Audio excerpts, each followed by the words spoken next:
So the first approach is identity, who you are, what system you're managing, what responsibilities you have as a developer or non-developer IC.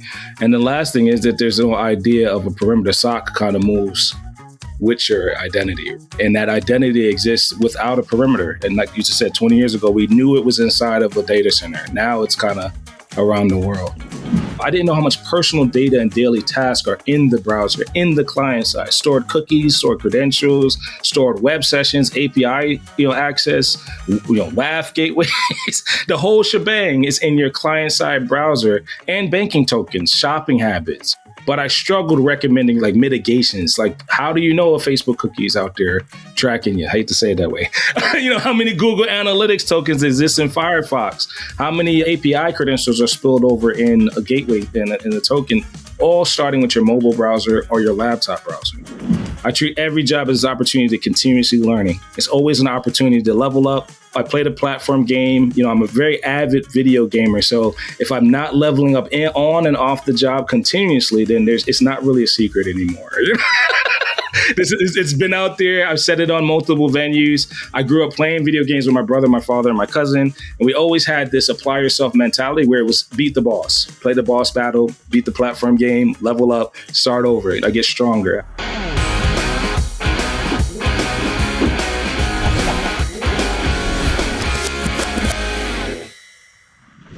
Hey everyone, meet Alfredzo Nash, a cybersecurity professional who's mastered the art of building bridges in our industry.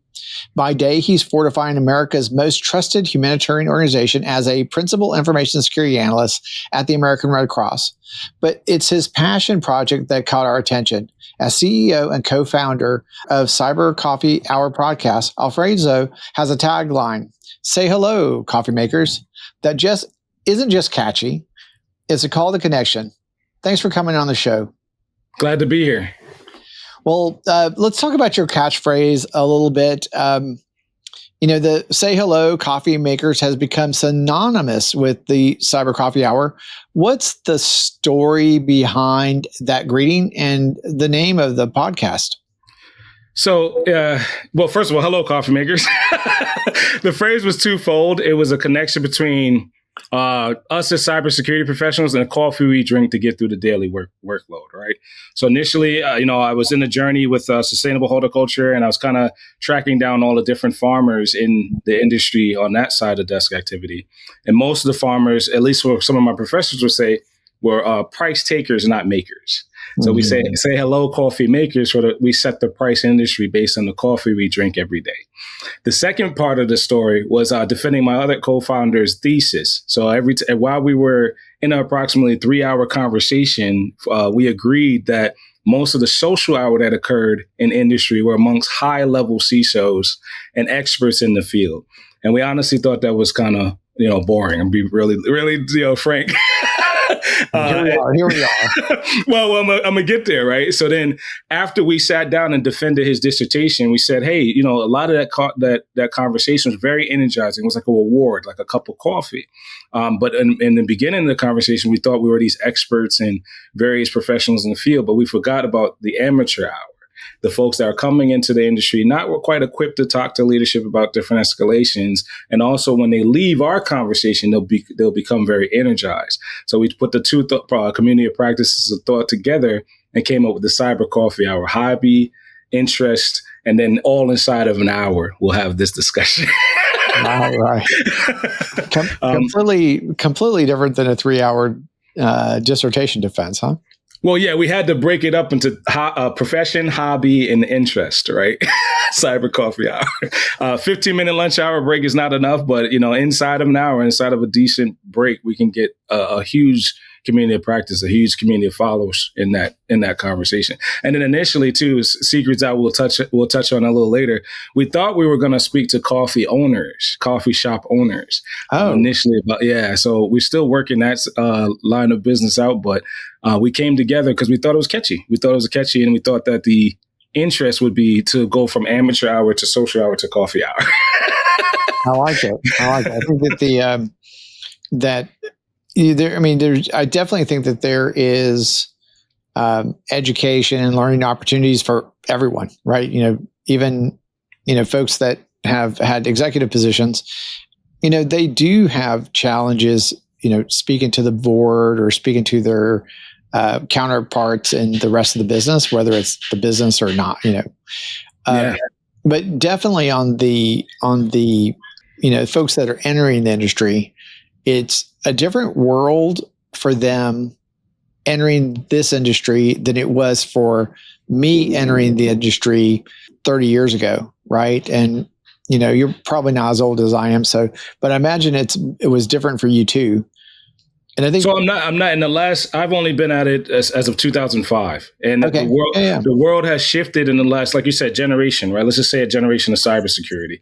You don't really have the conversation. You didn't know who the board was, who the CIO is. You barely even knew who your director of information security was when I started. Yeah. So you're right. A whole generation could go by, and you're like, well, the first analyst that gets hired knows that whole structuring all the way up to the business. So it's very pressureful today. I think, to be honest with you, the new group of cyber professionals have it a little bit more difficult because their visibility is there. Yeah, people are talking about it, right? It's something that's on people's minds, and I think that I was growing up in this in the 90s. I started working with U.S. Navy in 2003, and that's really where I started getting a focus in cybersecurity. Was when I started working with U.S. Navy in 2003. But in those days, we had to actually understand the technology because we were the ones that were racking and stacking the servers and plugging them in and configuring the routers, getting it all to work. And I think in today's world, for people entering cybersecurity, it's different. I mean, they're much more likely to be involved with cloud technologies. And the language that we talk about in cloud is different. Even though it's still computers, it's still Turing machines that are running TCP/IP. When we go from Azure to Google to AWS, what we call a local area network that's local to that server is different in every single one of these environments. Oh, yeah. And then when we talk about compute and what compute is, we name them differently. And then the styles of computer, have all sorts of 3-letter acronyms all over the place. In some ways, it's great that it's more abstract, that we're not dealing with physical computers and we can, get to more innovation. I think this is one of the big, strong parts about IT today and delivering technology today. But at the same time, I think it creates a lot of confusion for folks that don't have that solid background in technology and those concepts. I think it's harder when you're just trying to translate it today and trying to understand what's happening and going from company to company. And this is an AWS shop and this is a GCP shop, and then they do things this way and things differently over there. I think it's a harder place to work. Yeah, I agree. So I was a newbie in 2004 and 2005, much like you said. I was the amateur, right? I came into a data center locally in New York, and the world lit up for me, right? So they had sysadmins, NOC, SOC, very, very compartmentalized, but very organized. You knew who could touch a system. You knew who couldn't, you knew. Right, exactly. It wasn't me, the new sysadmin or new LAN engineer. To your point, we had local area networks, and that was a silo. It was, you cannot cross over into SOC, NOC, and the higher echelons of security. But what's very attractive and also very scary today is that's abstracted across the world in the cloud. So you're right. In today's world, those SOCs are global in nature. The network operations and compute operations are global. And then there are no more sysadmins. I hate to say it to those out there. There are some that are still localized, but in a global, separation of duties, you can't really touch everybody's region. Right. So that's very challenging, especially as a seasoned cybersecurity professional. How do you tell a new analyst that you can't do these various things that have been done over the last 10 or 15 years? Yeah. So what's your approach to tackling that problem? So the first approach is identity, who you are, what system you're managing, what responsibilities you have as a developer or non-developer IC.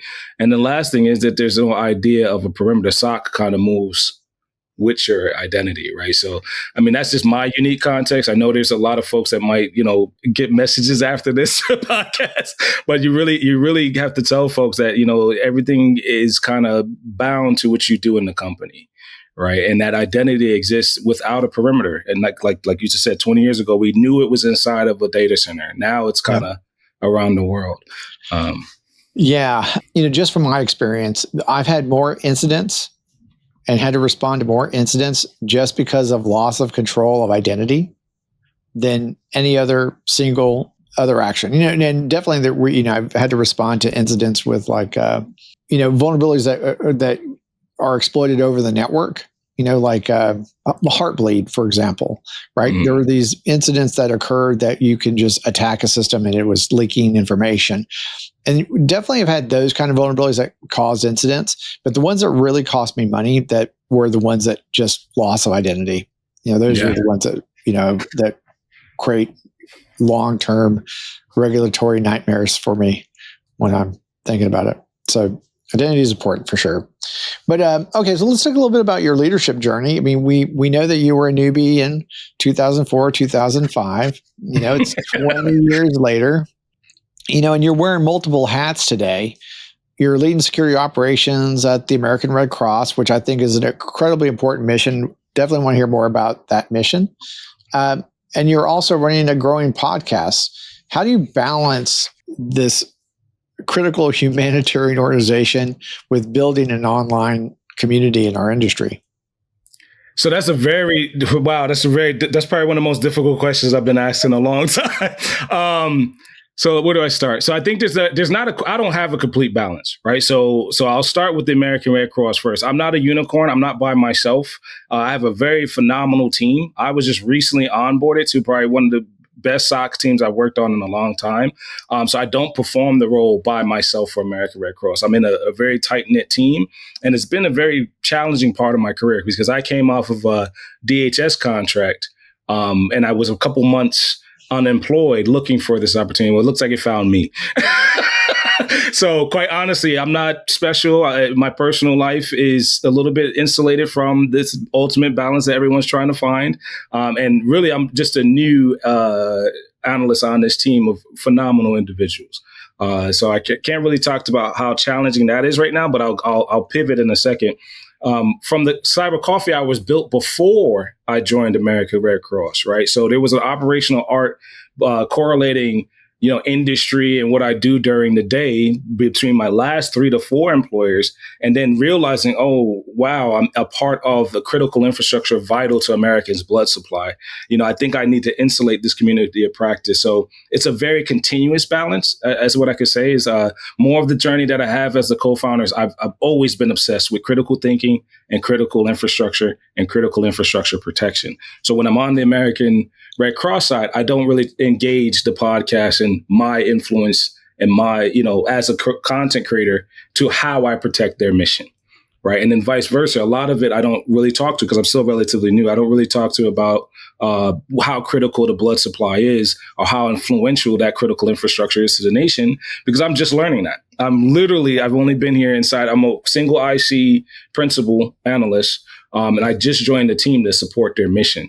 So I really kind of separate the journeys for now, and I kind of keep them side of desk. I guess I would expect that, right? I mean, they're only related by cybersecurity, right? So I would expect that they're separate journeys, right? But for you, I mean, you have your work that's supporting an important mission. I think your work with the Cyber Coffee Hour is also supporting an important mission. And I imagine you have family and other obligations that you have to deal with. And, it's I think the balance of it is an important consideration. And I'll be honest with you. If you ask my wife and you say, hey, does John have good life balance when he's in his CISO roles? She would probably tell you no. Yeah. So probably no. Like I said, should ask her, but she won't come.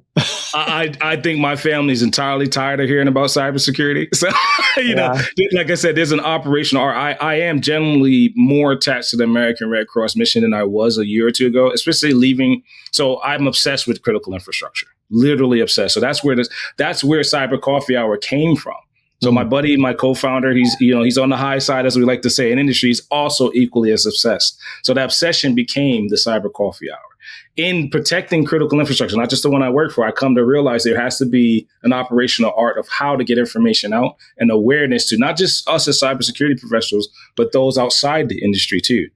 So using this critical infrastructure, I did not know how important it was to the country until I joined the ranks. The second side is my last couple employers also realized how important water, banks, and the food supply are. Those are all similar critical infrastructures. Now, if you look at the Cyber Coffee Hour, we have touched on those particular critical infrastructures multiple times. And now we've gone out to get the word out across other podcasts, including this one. We had you on.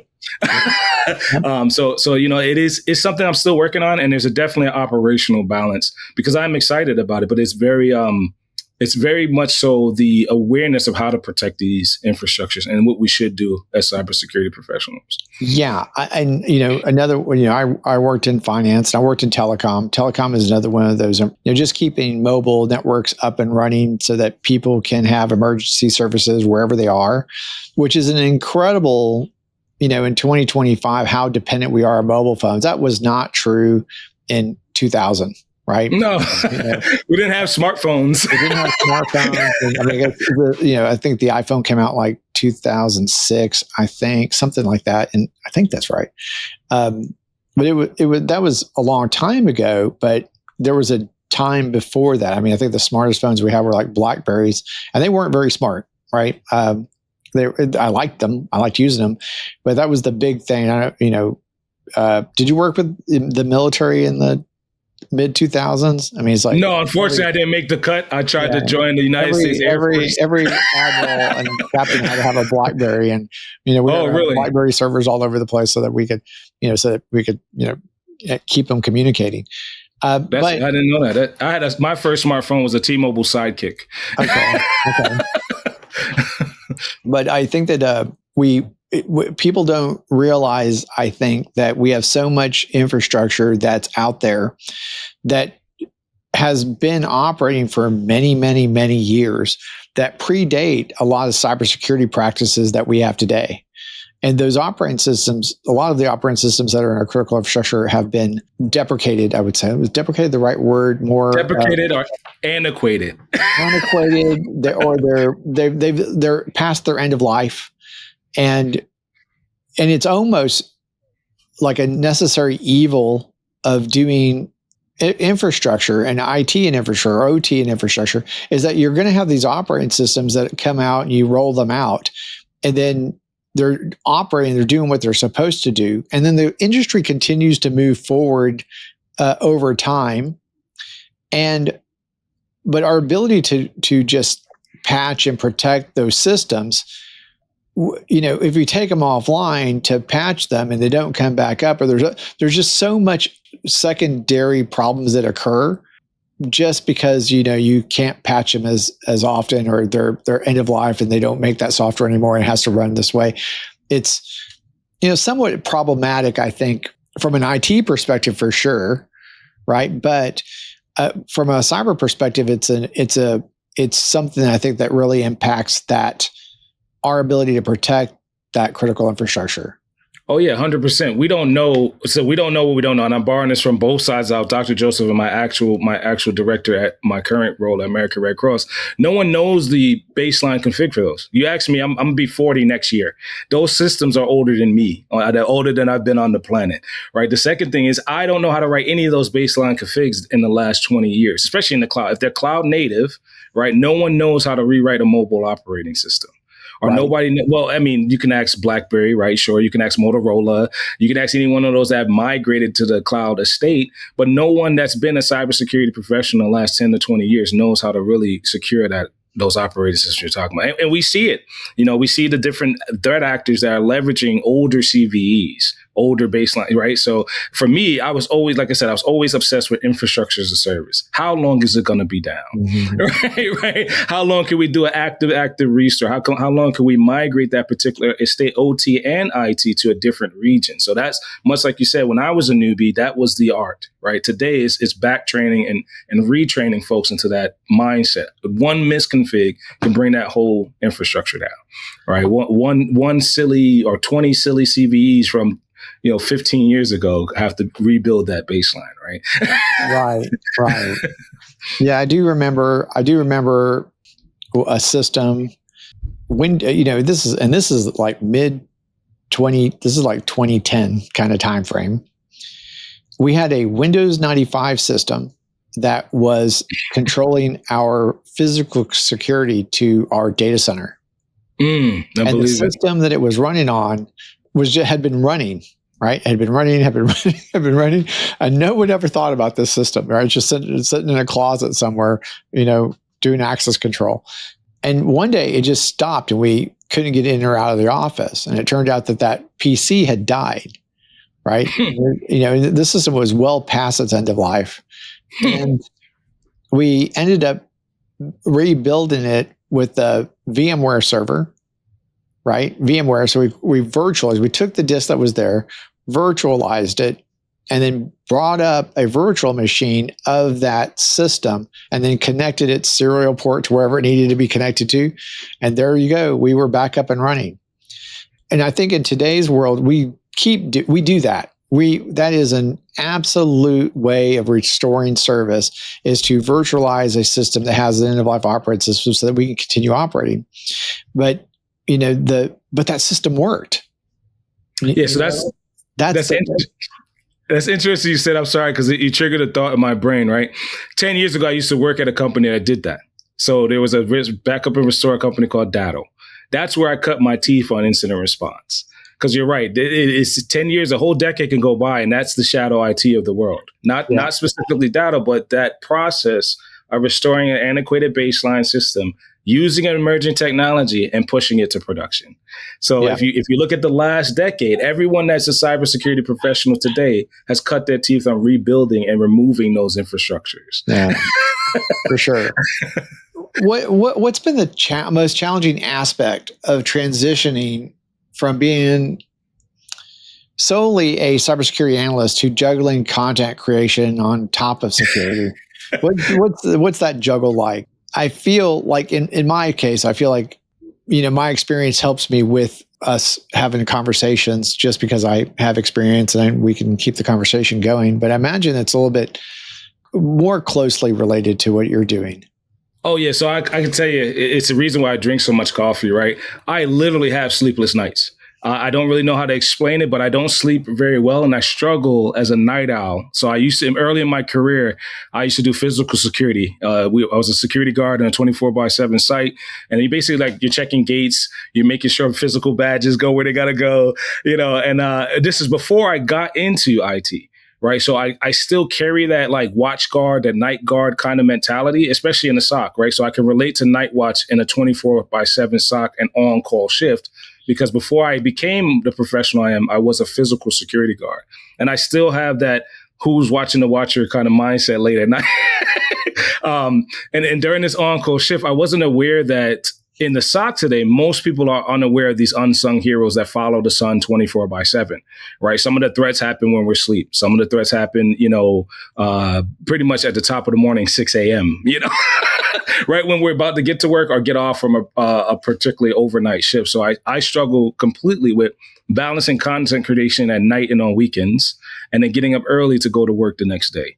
The second thing is I'm a master of cybersecurity. I did this to get 3 masters in cybersecurity, and I pretty much could not shut down, could not reboot my brain after looking into specific research that became thought-provoking for me, or became like critical infrastructure, right? Critical infrastructure is my obsession, malware analysis. If I get a good topic, chances are I'm not going to sleep, and I'm going to put it on the cyber coffee hour. That's good. I think that's definitely one of the challenges, not being able to turn off worry, right? I don't know if is it for you. I think it's for me as a CISO, it was worrying about things, right? For me, it's fear. As an analyst, it's fear of getting something done, uncertainty of how it was done, and doubting my ability. So that analysts want to kind of get the issue resolved under incident, especially like a P1 or something that brought somebody down, or, and today a supply chain attack, right? You don't really know what that looks like. The fear that can happen is 24/7. So it's the worry comes after if I can't give you someone like yourself or Dr. Joseph an answer under the incident. And even when I wasn't in the SOC as an IT person, it was like, what broke the build?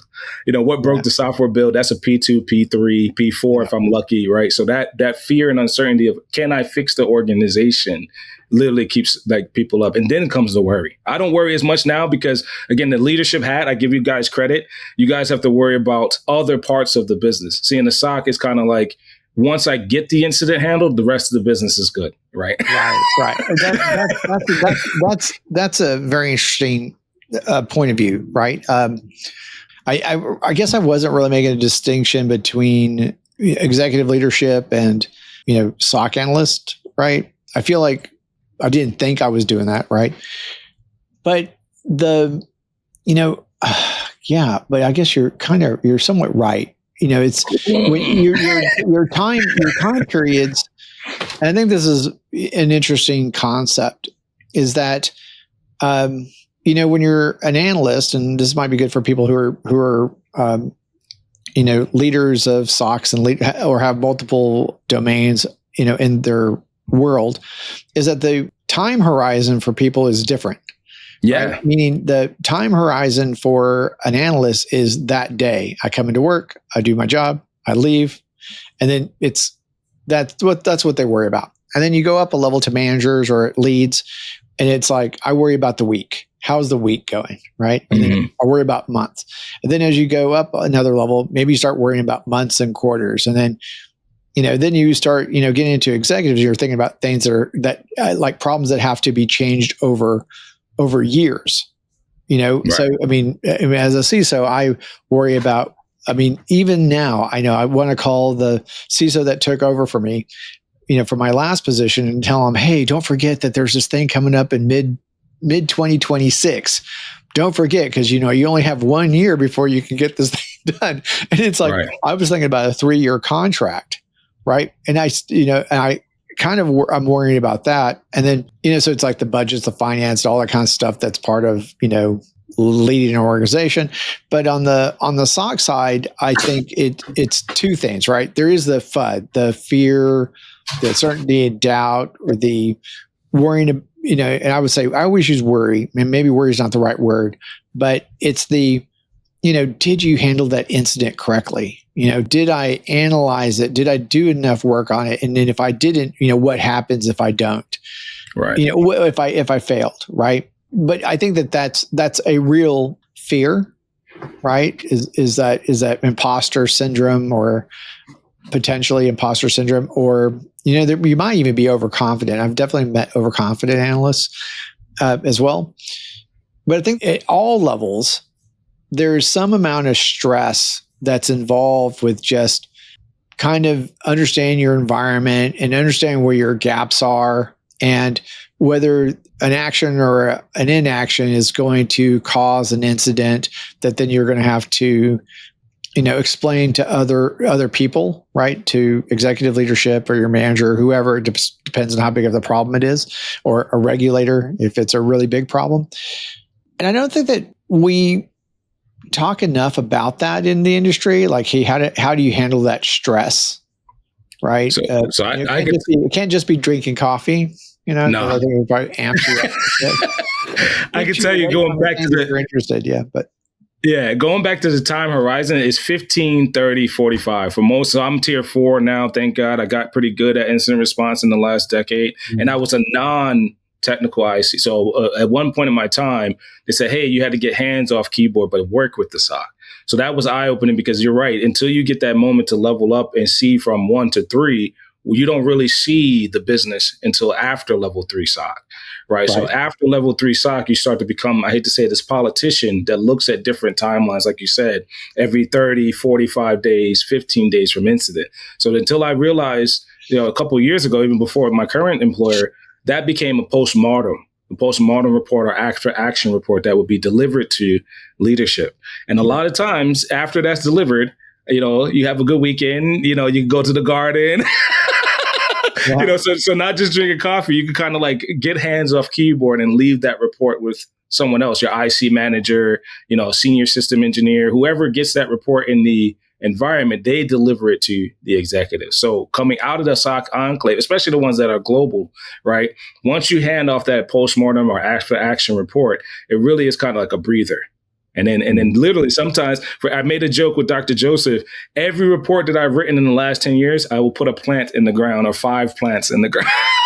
Okay. Right. So that's how I kind of de-stress, detox from cyber, is like, once I leave that report with the leadership, and chances are if you do, have a deputy ISO, ISM, incident commander, they kind of have the ball from the SOC to say to you, to top of house, hey, you know what, this analyst did a really good job. Here's the threats where they're exposed outside in the rest of the business. So I haven't been there yet. I haven't checked that box yet, but I hope to get there once I deliver these reports to say to an ISM or, director or deputy ISO, look, we're good.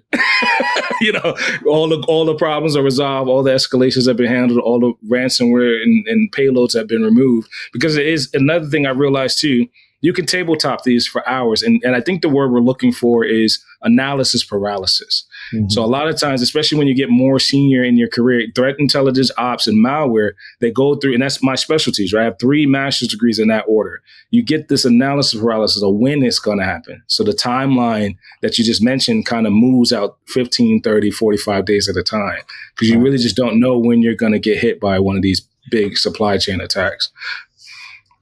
Yeah. One of the things I would tell my younger self, if I had an opportunity, is one of them would be to make sure you sleep, right? And then just like you, I get excited about technology. So I spend I'll spend all night researching something that's just of interest to me. Right. Mm-hmm. And I'll do that.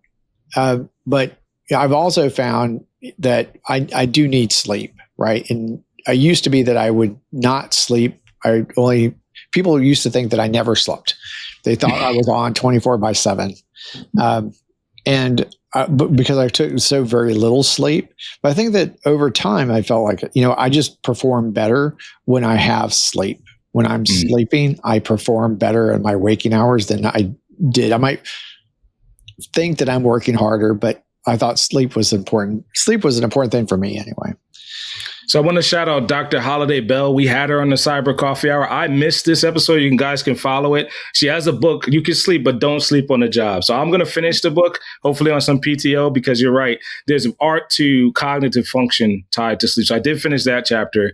But if you look at the episode, she talks about that burden that cybersecurity, not just us. There are other first responders, yes, lawyers, everyone that have this burden to kind of have a micro nap, kind of have like an idea to say, let me get my cognitive function back. But I unfortunately missed that episode on our show.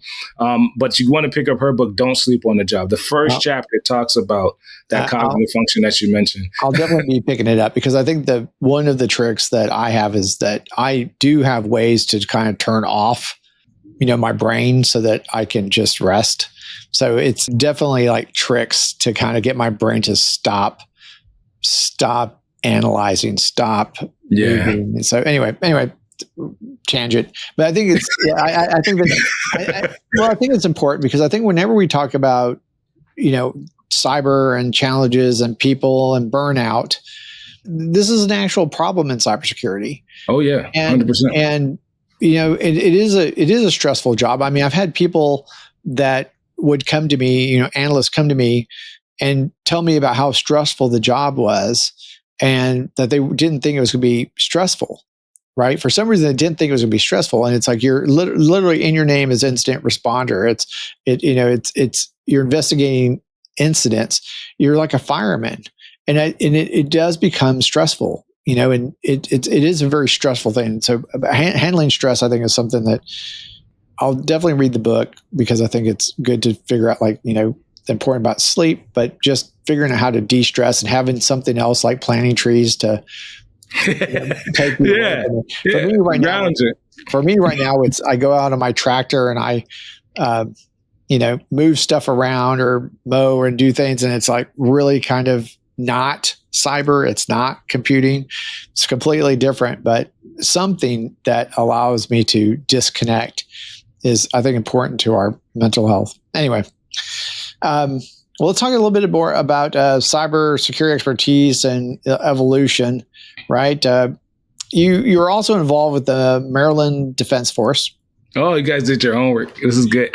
as an intrusion detection analyst. How does the military mindset influence your approach to cybersecurity? Wow, John, you got the great question. So let's see. I have to choose my words carefully because I am also very new to MDDF. So Maryland Defense Force was for me an opportunity as a second chance to serve. Right. So serve the state of Maryland and a military organization. So I failed to join the United States Air Force after high school. That's where Dr. Joseph and I originally met. So from that failure, I embraced this, like, I don't know how to say it, like a survivalist mentality first. And I coined the phrase super civilian. Okay. So in 2005, I was like the super civilian trying to survive the recession through 2009, 13. And that influenced my ability to learn, adapt, and defend IT first, then my academic career, and then professionally my cybersecurity career. So without that, so there's a ton of books I could reference. I almost threw myself off, but I borrowed a lot from the MDDF, and I just recently learned about the warrant program officers, be, know, do, right? Learn, earn, return. Our tribal elder in Mount Vernon, Denzel Washington gave me that one. But without the militaristic discipline and determination, I would have been super overwhelmed by fear, uncertainty, and doubt. Super overwhelmed. You get paralyzed, and it would have hindered my ability to develop defensive strategies. So Maryland Defense's mission, at least for my unit, is a cyber defense unit. Hopefully, I'll learn this a little bit more, but we have the civil defense mission in the state of Maryland. And a lot of that came from attributing those strategies to how we would defend against cyber incidents and prevent them. So I'm an analyst, much like my SOC role. I'm an analyst that prevents these particular attack vectors, right? So we need to detect them, identify them, determine, and eradicate them. So a lot of that part of the mindset, you got to be pretty resilient. And I borrowed a lot of this from my father and pop, who was retired and from the United States Air Force.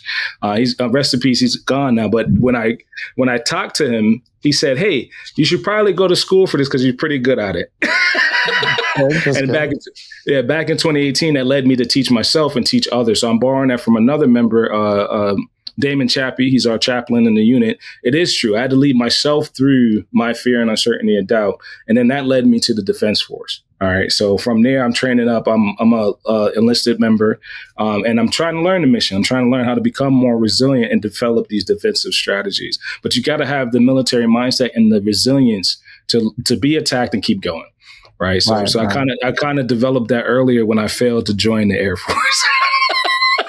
And from there, this is my second chance to serve. So it's great. I was a contractor with U.S. Navy from 2003 to 2014, and I really enjoyed our mission. Our particular mission was support the warfighter, right? And how do we support the warfighter working on terrestrial systems and such, right? I never was on ships at all, just supporting our bases wherever, our terrestrial bases, right? So, but the mission is important, right? The mission always made me feel good to be part of it, helping support our military and helping support in different ways. I'm sure you're getting a lot of benefit from that too. Yeah, so to be quite honest, it's an eye-opener. I had a lot of corporate leadership experience, and I'm actually, I talk to our OIC almost on a daily basis. But it's different to see like that, a lot of civilians, we don't understand the active defense or defense forward, right? Like there are critical terrestrial bases, critical infrastructures, again, my obsession. There are also stuff right in our backyard that we need to let people know that, hey, you have somebody that could come help you out. So we are like a guard unit. We are aligned to most of the guard units in the state of Maryland. And then if necessary, we can train. So it is a different feeling. It's kind of, it's not like it was 20 years ago, right? It's kind of like, well, you're a civilian, but you can train and be an expert in this field. So that's why I'm kind of doing it, because you're right. We don't really know today, at least 20 years later from my first enlistment, we don't know how many systems are actively being defended as civilians. And most people don't know to ask. So when you're sitting here in a guard unit or something like the MDDF, you bring your civilian expertise to these units now. So that's why I'm doing it. And selfishly, I'm kind of back paying the 20 years that I wasn't in the military. I'm kind of getting the corporate structure, the bearing, the leadership, how to organize different teams. That's a pretty humbling aspect. And then where do they need folks like me? So much like you said, there is a servitude, there is a humility factor, because everyone doesn't know it. I don't know at all about cybersecurity. I don't even know how to defend a power plant. right?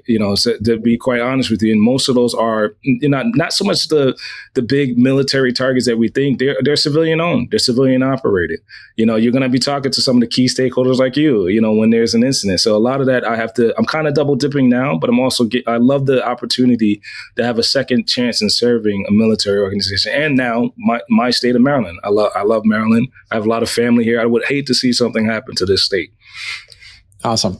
Yep. Well, given that today's workforce operates almost entirely within web browsers for their daily tasks, right? I mean, you're probably seeing that every single day.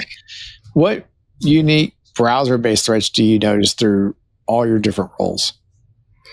So one that is, so I'll go back. I was in the financial sector. The first one that really opened my eyes was server-side request forgery. But on the browser side, it's client-side request forgery. Every browser on the planet has a token, auth, API, credential, transit, gateway is touching, mobile, desktop, laptop. Every browser has this client-side request forgery. And I'm gonna spill the coffee beans a little bit. It could be manipulated from your browser.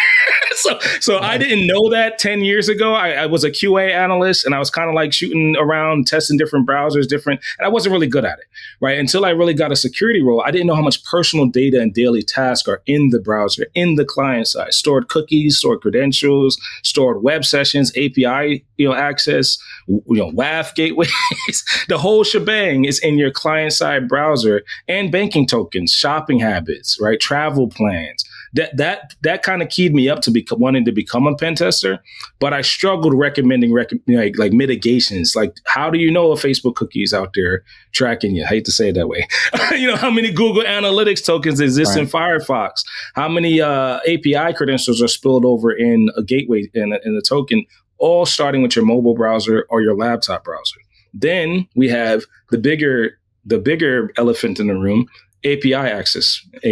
Those APIs are leveraged in the browser. They're leveraged in your IDE, right? Your client side, requests, right? They have you as a developer, you as a shopper online, and you who online bank right there in your client side browser. So the request forgeries are easy. Just open up inspection tools and look at all of that traffic.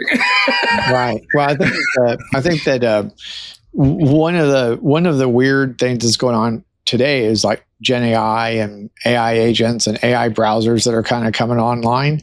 We talked about identity earlier, right? And how identity is one of those things that you really just got to get your mind around and understand. And in the browser, you're talking about sessions and tokens and those pieces and parts that allow the app to work and know who you are, so that when you access those systems, that you can do your banking transactions, et cetera, right? Mm-hmm. And now with like browser AI agents, and we're allowing an AI agent, just like ChatGPT, right, to do work for us in our browser. So we've handed control of our identity to a non-human, right? Now I've given my computer enough brains that I can ask it to fill out a expense report or fill out a vendor invoice or something like that in the system. Just go do this stuff for me, or write this report for me and send it to such and such. And this enthusiastic, non-discerning AI agent who has no security training at all now has my identity. They just go, nuts on it, right? Nuts on the internet. It's going to cause a lot of good. There's going to be so much good that happens with AI, but we're so early in the journey. I think folks just need to be somewhat aware of how they're using the technology and what kind of rights they're giving to AI agents, or even SaaS apps that you're, logging into when they give OAuth scopes. It's lots of little things to be thinking about when you're, securing the browser and securing that connectivity. My genuine fear is, going back to the client side request forgery, is, what if this becomes one of these synthetic data brokers, right? It becomes decides to become a synthetic cookie monster, Right. It's legit. And I joke because I kind of laugh because I was taught that in the financial sector, right? So health, finance, water, there's all good use cases for these agents until, unfortunately, they don't know or take security into concern, like cookie management, what if it decides to rob these cookies across multiple sectors? So that's all client side. Until somebody's savvy enough to make a broker, separate client and server, you really have this thing going around to different sectors collecting these cookies. Yeah. Well, you've worked across federal agencies, financial services, humanitarian organizations, military. What's your secret to adapting to these roles? Do you have a secret? Or I honestly, after all this podcasting, and I'll just cough it up now, I don't think it's really a secret anymore. I've been on the other side of the firewall. I've been on this podcast, with you, John, Square X. I've been on my own podcast. It's really a battle that I learned early in my life to have continuous learning operations. That's what I'm coining it. I don't know if anybody said this already, but I'm sorry if I'm borrowing it. But my father used to instill in me applying myself. So any one of these, even if I said it on the other side of the firewall, and I've said it on CCH, right, Cyber Coffee Hour, I treat every job as an opportunity to continuously learning. It's always an opportunity to level up. If I play the platform game, I'm a very, very avid video gamer. So if I'm not leveling up on and off the job continuously, then it's not really a secret anymore. Right. It's been out there. I've said it on multiple venues. I grew up playing video games with my brother, my father, and my cousin. And we always had this apply yourself mentality where it was beat the boss, play the boss battle, beat the platform game, level up, start over. Now you're that much stronger at the next job. Even, given the instability in the market, you always got to have this continuous game of learning, failing, relearning, reapplying yourself, taking on the boss battle. Play the platform game, right? Now, and at heart, I'm a platform engineer before I was in cyber. So I've always loved building a new infrastructure, whether it's cloud, on-prem, multi-cloud. I started with that mindset and treated it like a video game. And every platform that I touch, I get stronger. I identify all the glitches. I identify all the failed courses in school.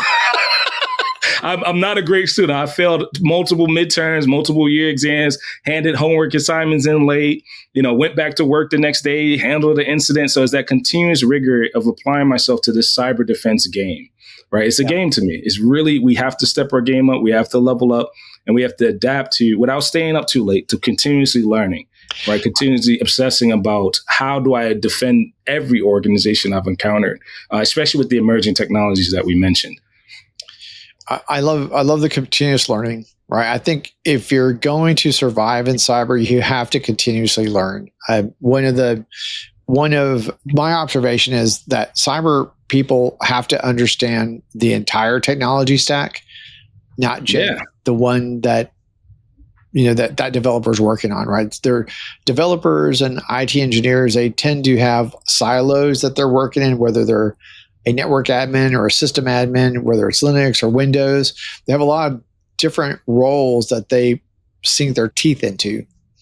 Where as a cyber defender, we have to go horizontally across all of the stacks, right? 100%. And so managing that, the change in the business, the change in the technology that's being rolled out to meet the business requirements, and you have to continuously learn, or you're just going to be left behind. So I think that's important.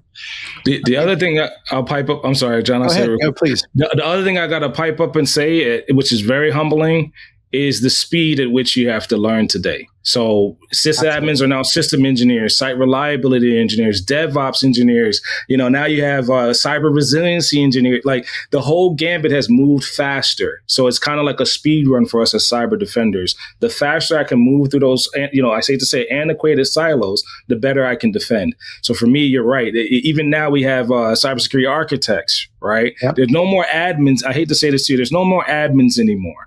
Everyone's got the engineer badge in the last 10 years where they're automated and moving very quickly. So my mindset today is, if all the attacks are automated, why aren't the defenses? If I can learn how to do that faster for the system engineer, the DevOps engineer, the site reliability engineer, the enterprise architect, the cyber architect, well, I win the defense game, right? So that's how I've treated. There's my secret for the internet, right? Yeah. And I was humbled as a system engineer. So learning how I was attacked as a system engineer really threw me into the gauntlet of becoming a cyber defender, because I thought I built this beautiful bulletproof enclave and platform, and it was compromised. Before that, I was a QA engineer. So before we get in production, we have to realize that the world is moving a lot faster deploying these solutions, right? And they're all, like we said earlier, they're network, compute, network, memory. Now quantum is coming, right? AI platforms, right? So if you follow the trends in the last decade or so, the next level up is AI platform engineering. Right, that is going to be the fastest thing to hit all of us in cyber, and we have to adapt and overcome. We have to learn those operations continuously. So that's really my secret. I hope somebody picks that up. But the pain point into majority of organizations, like you said earlier, we're not all in sync on isolating and breaking down some of these older silos. Right. Yeah, that tends to be like the one up or the losing the player.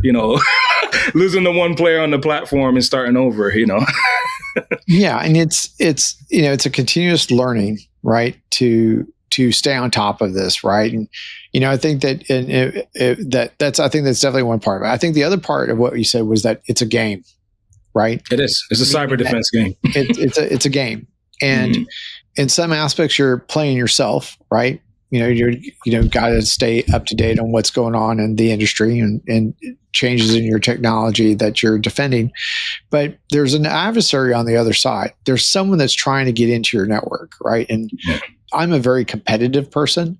Nice. And it's one of those pieces that I actually energized me inside of incident response. And when I used to run SOCs and stuff like that and was a SOC analyst, it's just I wasn't going to be outsmarted by this person that was on the other side. Right. I don't want to be 100%. It's a chess game. It's a chess game. And I think that what's interesting is how much information that we, depending on how mature your SOC is, right, and how good your analysts are, how much information is spilled by adversaries. They are constantly telling you about your infrastructure, what they think is weak about your infrastructure. They're telling you what infrastructure they're coming from. They tell you, what kind of attacks they think are going to be successful in your environment. And there's this information game that's happening, and good SOCs collect that information, right? And they 100%. Get it back to threat intelligence team so that the threat intelligence team can hopefully learn something from what's happening, so that we can be more intelligent about our defenses, et cetera, right? But I think it's one of the most intriguing parts of it is just figuring out, like, what is this actor looking for? And how do they think they're going to get there? And how do we, like, take all this information and use that information that's giving? Because I always used to say, the actor is telling you, they're showing you their cards. Right. They've actually showed you a lot of information. And if you're a betting man and someone was showing you their poker hand, you'd be using that information against them. And I think that as we get better in cyber, we get more information. We should be using that information to create better networks and become better defenders, for sure. So John, don't fight me, cite me, right? There is a paper out there under my name. It's probably the only thing you're going to find on the internet about this very topic, right? Information sharing is key for the defenders to defend forward. So yep. I'm not the guru in health sector. I'm going to trust all of the colleagues in the health sector that shared that information. Same thing with financial, multi-state, food and ag. The idea that we have is we don't have the same journal on how to defend against this adversary. So that's where we hold up our poker cards and say, oh, we've seen that before. This is how we defend forward. Okay, this one is not as sophisticated as we thought. Let's change the environment, change the game, right? So I am a huge fan of information sharing, and that fed the Cyber Coffee Hours Foundation, right? So sharing that information across a tabletop, maybe an ISAC or any other avenue would allow us to counter the sophisticated adversaries, or who thinks they're sophisticated. 100% agree. I remember having this realization at one point in time that the only information I had was the information about the actor attacking me. Right. That's all the information I had. And I think that's a lot of good information, right? But if you can't extract that information and put it in a way that you can share it with somebody, that's a skill that you need your SOC to have. They need to be able to extract information use it internally for your own use cases, right? But you raise a great point also, is that you get more power through information sharing, right? If you can share, if you have something valuable to contribute, figure out a way to do that through an ISAC is a good opportunity. But using that information is vital. Like taking the information from the ISAC so that you can get a better picture of what those actors are doing. Are you the only target of this person? That's really good information to know when you're defending. I remember we used to have a monitor but do not block kind of activities. Do you remember this? Yes, I do. I do. So it's funny you say that, because most global SOCs or most world-class SOCs have that mentality to this day. Yeah. The issue is I need to know what I don't know, right? The other side of the fence is let them tell you. Yeah. And there used to be decoys. I don't know about all the sectors, but there used to be means to figure that information out. They're the cheat codes. I hate to say it. The average sophisticated actor is just a good system engineer. That's it. They make config changes. They have DevOps tools. They use some of the pen testing tools that we've used over a decade. Let them make a config change and record it. Right. Right. So that's what survived the decade. I would like to say that some of the tools I've used too that come out of other ISACs, even the global shared communities, you can thank MITRE for. You can thank some of these research centers, because we don't all know it across sector. So that's the challenge. That's the cheat code. Like if it's I hate to say it's banks or banks, right? Water bank, food bank, blood bank, financial bank. They're banks, right? They're one platform ontology. And we need to know how they're attacked across sector, right? So that's not my playbook. That's just how it's done in the sharing communities. Like it. Let's talk about industry collaboration and future vision. You're active in multiple volunteer roles, from military cyber professional association to environmental work as a master naturalist. How do these diverse experiences shape your perspective on cybersecurity? So I'll take the Military Cyber Association first. That's a new one that came through MDDF. So it's another honorable organization where civilians get to talk to military leaders. I didn't know that a couple months ago. So I'm relatively new in that .mil audience, like talking to generals, lieutenants, executives, CISOs, private sector colleagues can actually talk across the table with the MCPA. Now, that's just leadership perspectives. I'm relatively new, but that engagement taught me both the partnership of corporate and military leadership strategies. So much like the MDDF, they're similarly aligned, but there's one of these associations where you go to, just like tech conferences, you go and talk to these strategic leaders. I just came from one called HammerCon, very cool conference. But for me, it was an eye opener because I never realized that was going on in my career. I never really talked to both across the desk, federal and civilian organizations until recently. That feeds kind of like this, I like to call my personal mission. I love nature. So I love the ecosystem. I love the community of practice. I'm very passionate about clearing my mind outdoors, but I also want to be able to disconnect my family from my cybersecurity mission. A lot of times, like I said, becoming a naturalist influenced my, I don't know how to say this, my energy to connect with nature and sustainable landscapes. Right. We look at it every day, and hopefully, when this feeds, I might get a PhD. I'm not sure, but everything around us is a natural ecosystem. It defends itself. Right. We have pollinators, soil aggregations, water retention. All of those things are a naturally devised landscape. So I borrowed that and I turned it into how do I assess the cyber threat landscape in the same way? So they're linked, but one is just to disconnect from all of the threats, all of the actors, all of the different strategies, all of the different, how do I say this, resiliency plans, and kind of look at it from a natural aspect, a natural way to defend. So both missions are kind of side of desk of each other, but I really look at the cyber threats landscape as the same way I look at nature's landscape. There are bugs, there are pollutants, there are aggregators, soil aggregation, defenses means in the environment that make me more resilient as a cybersecurity engineer. Right. So I kind of borrowed that. And really when I'm burnt out, when I'm pretty much very tired as an analyst, I disconnect from that world, literally. And I go and I start as a naturalist rebuilding my understanding of how to defend our environment around us. So that's how they're linked. And there are community missions. There are emergency management missions, climate missions, all these virtual missions, as I like to say, in our threat landscape. So I kind of leverage both to make myself better in both aspects of my life. And I bring my family members with me. So I go to state parks. We planted a bunch of trees in Maryland. I brought my son and my daughter. We also go to a lot of lakes and state park associations to kind of disconnect from cybersecurity. Good.